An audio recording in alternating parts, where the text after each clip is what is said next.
Welcome to the Good, the Bad, and the Ugly, and now that we're done with guns, we're on to class mods. So I'm going to do a video for every character on all their legendary class mods. So I guess let's just dive into it. The legendary Siren com. This, should no surprise to everyone, is my favorite Maya com, and I think it's damn good. The original legendary comms all were kind of focused around hitting the top skills while giving an extra few boosts. And this one has really great ones. 53% cooldown, you can't complain about that. That's a huge cooldown rate bonus. And with Maya already having a fast cooldown, you can phase lock pretty damn fast with that stuff. And if you can phase lock a lot, you win. Secondary, the gun damage at 39% at maximum. I think a lot of people underestimate how good this is as a passive boost. One thing that makes Maya great is she has a fair amount of always on just damage between Accelerate, Reaper, Mind's Eye, and then all of her slag that she puts out between Scorn and Ruin. And then, she definitely kicks it up a notch with Wreck and Chain Reaction on Phase Lock. But adding in just a flat 39% to that's really big, especially when you have something like Reaper that's multiplicative. So I think that part of it's very underrated. And then the other passive boost below the skills there increases your movement speed by 40% while phase locking.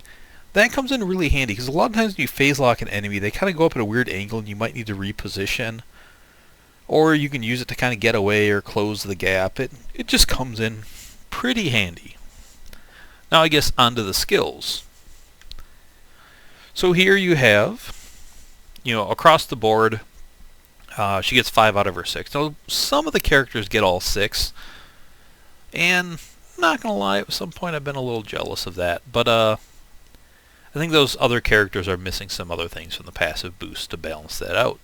So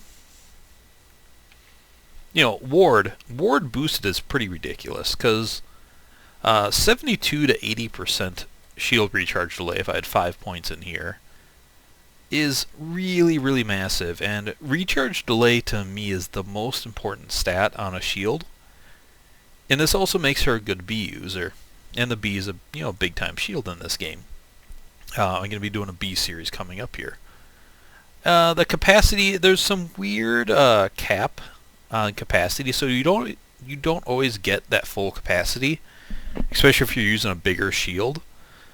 But it's still really nice to get, and it really helps your smaller shields. Again, like the B and the Sham, and some of those really powerful shields that have a really low capacity as a balance point.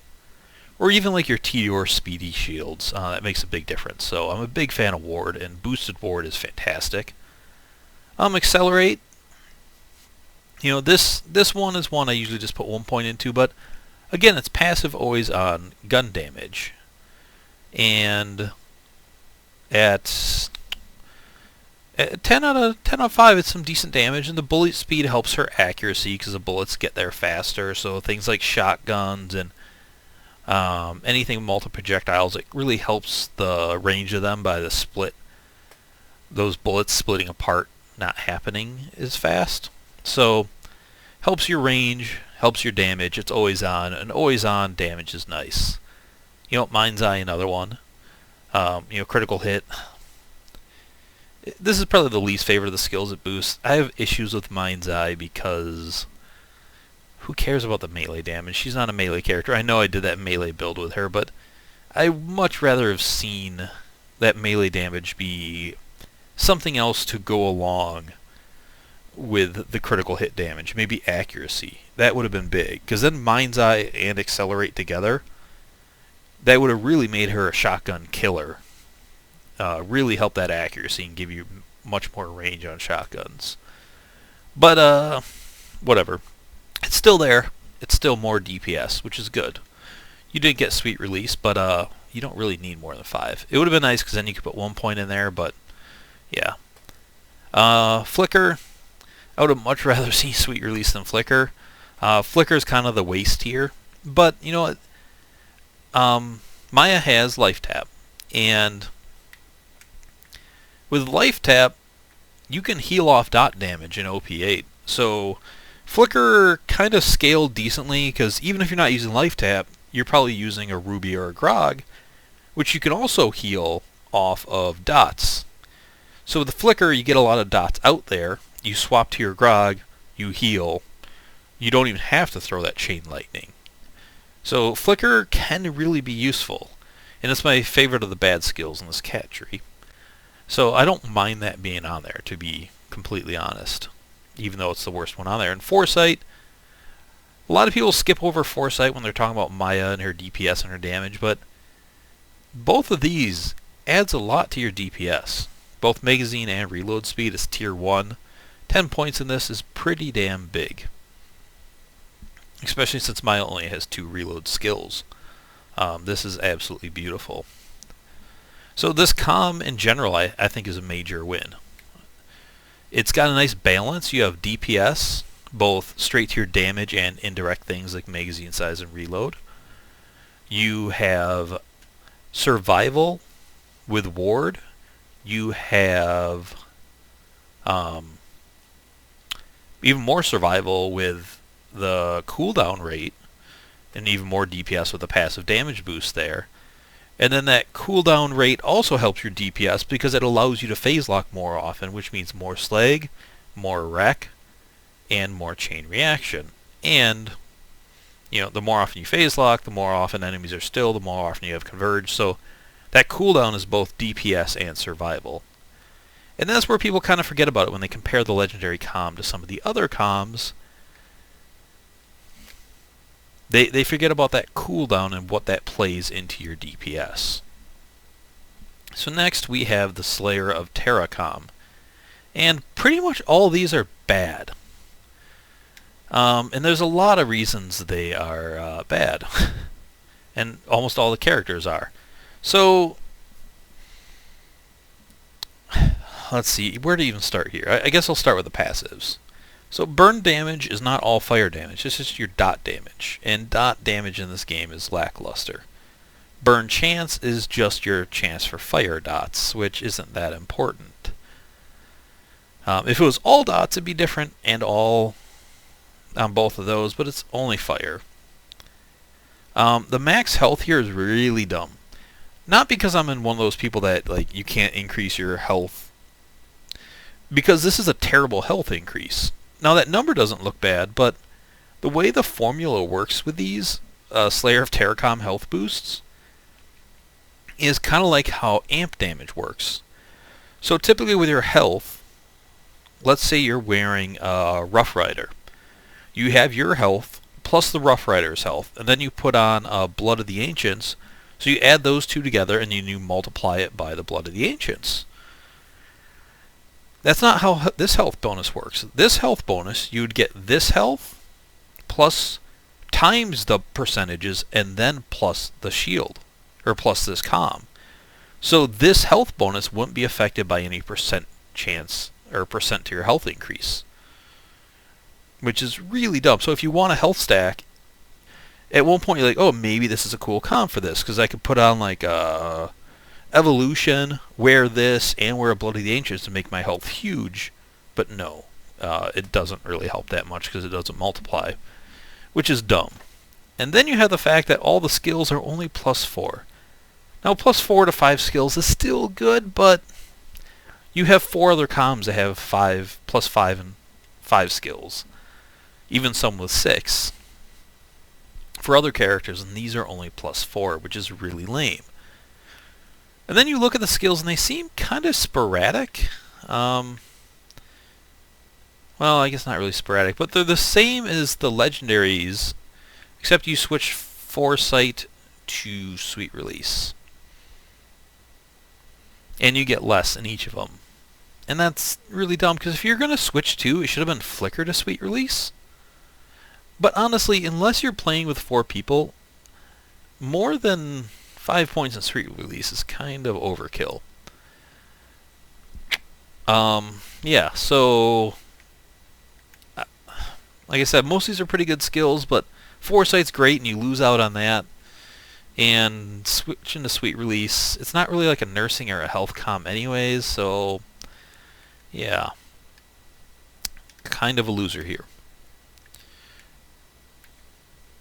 Next we have the Legendary Binder. Now, since this was an upgrade to a current comm, I'm going to compare these here. The Legendary Binder, the Binder comms are always pretty good. Team cooldown rate is pretty awesome. No one's really going to complain about that. It's one of the better team comms out there.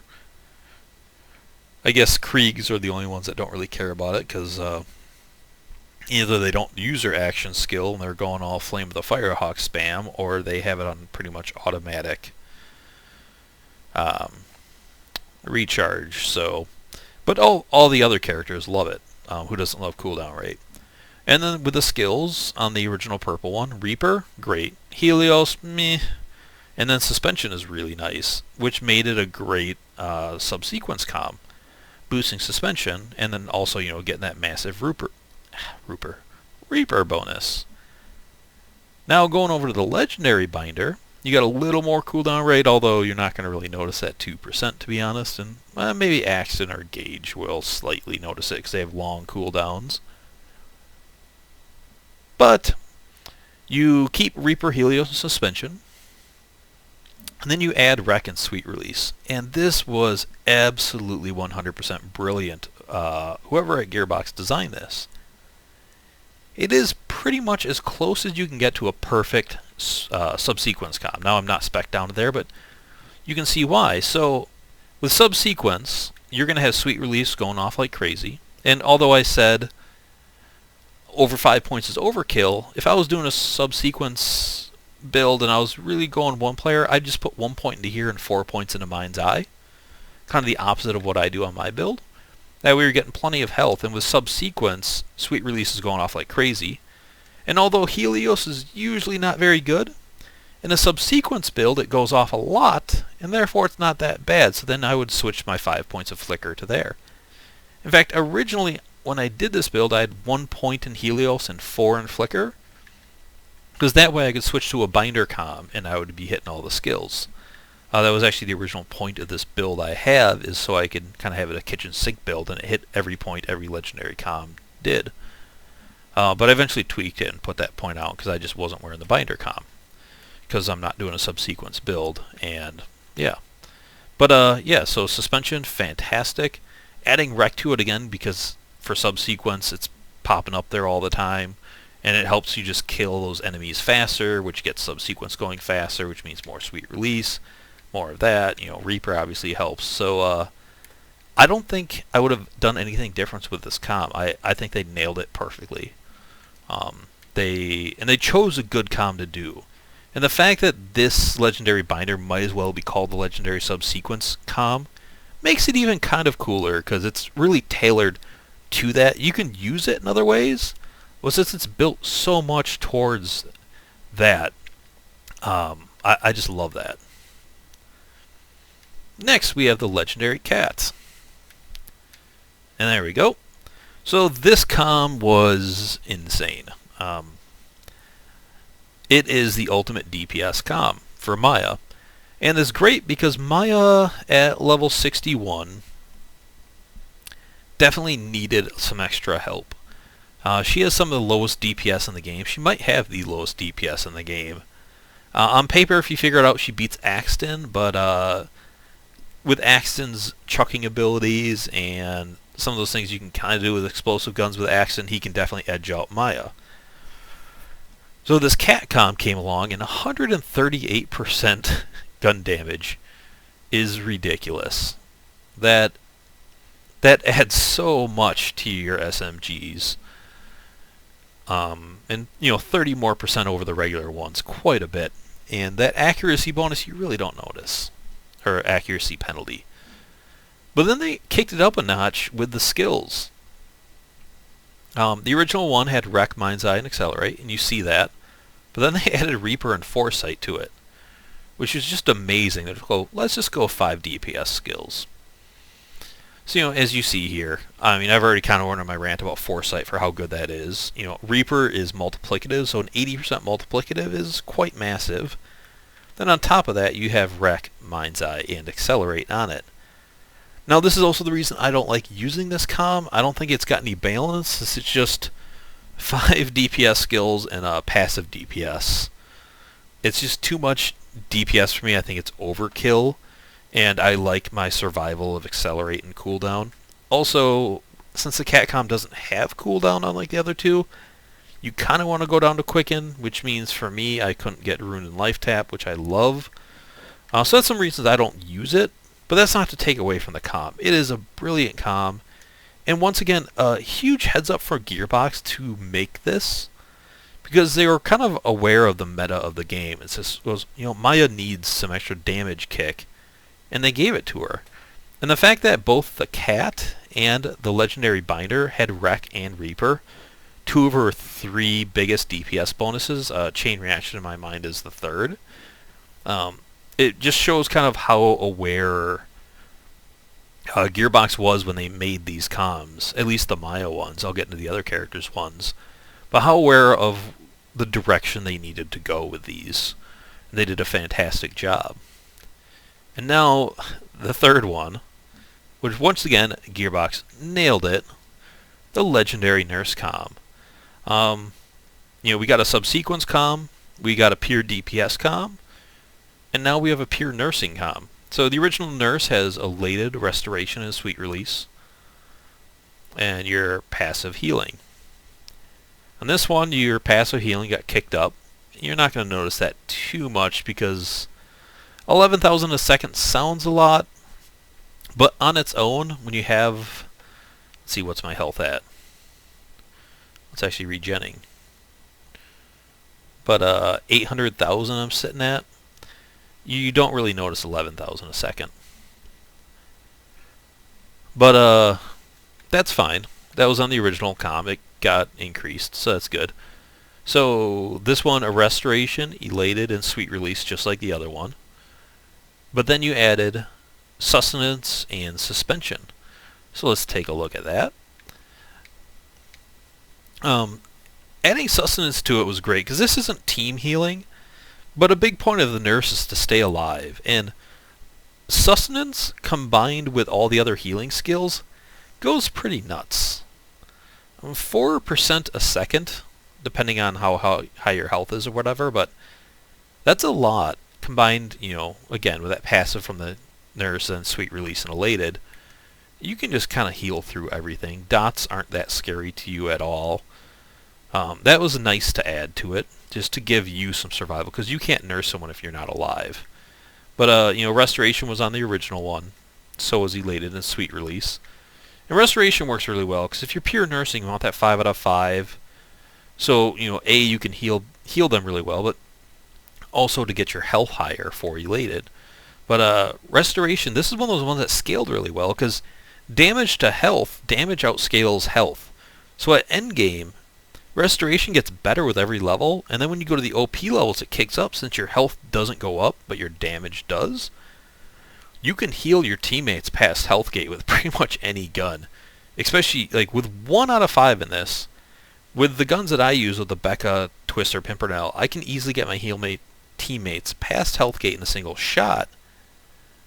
But at 10 out of 5 with this, you can use anything. And actually, it makes the Infinity a great nursing gun for Maya, because you can just hold that down and spray and pray and heal your teammates like crazy with this, on top of your other ones. But adding in Suspension was absolutely brilliant to this. That's what really tied it all together to make it such a good nursing comm. Because Elated, if you are a nurse, you should be health stacking. And Elated is based off of your health. 10% of a second. So let's see, do I have... Let's see, turn this off. I've got nothing really boosting my health other than the 6 points here. But 600,000. So a lot of your people with nothing, I think they're around in the 500s. Do I have my evolution? Oh, damn it. I thought I had an evolution on me. But if you throw on an evolution and a blood, I think you can get Maya's health around like 3 million. And 10% of 3 million will heal your teammates really fast if they have 500,000. And the fact that now Phase Lock which is originally 13 seconds, is now 18 seconds. This going off for up to 18 seconds is pretty huge. And the other nice thing about that is, let's say most of the time you don't need that much time to kill an enemy, but when you do get like an ultimate badass loader or some of those enemies, it is nice to have that extra time, or sweet release, which also goes good with nursing builds, because that way you can get a lot of phase locks off with 18 seconds, and that's a lot of sweet release and a lot of elated. So yeah, they really nailed all of them but the Slayer comm for Maya. And they really nailed the additional 3 after the game's been out for a while. And Gearbox gets some hate, and rightfully so, on some of the pre or post UVHM gear they released. All the pearls came out post UVHM, so Gearbox should have had them balanced for UVHM. And there's a lot of pearls that underperform, like the Storm. But these comms, man, they were on point, at least for Maya's, and we'll cover the other ones and see if they're on point for those as well. So thank you guys for watching. I hope you enjoyed this. I hope you got something out of it. And I'll be hitting the other 5 characters up shortly for this as the Good, the Bad, and the Ugly series. And I will see you guys later. Bye.